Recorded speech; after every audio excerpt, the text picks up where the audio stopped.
asking nicely under GDPR or SARs is your only route then to get that. And under the disclosure duty, anything that you request, they are supposed to disclose back to you. This is your child. Nobody legally can withhold information about your child. I mean, it's the same as they can't hold information about you. They can't stop you accessing your own records and your own data because you have parental responsibility for your child. They cannot withhold it from you.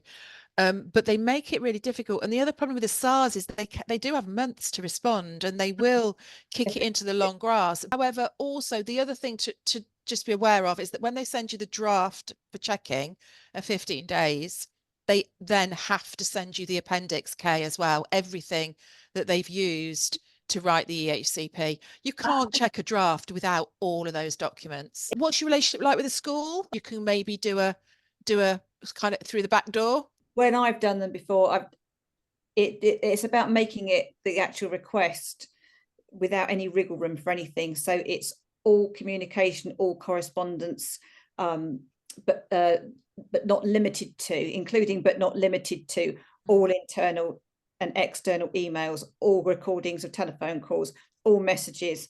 And it sounds like you're being really, really pedantic, but as you're saying, that happens on the other side of it as well.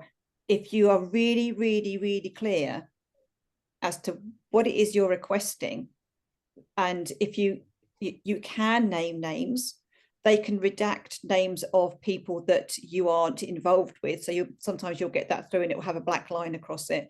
That's because that person is not directly involved with you, but it might be somebody who that department are also working with.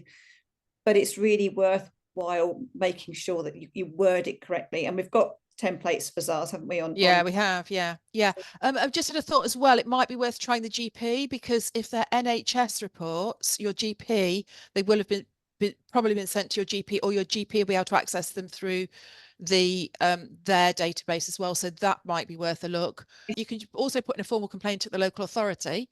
That has fairly tight timescales that they have to respond in.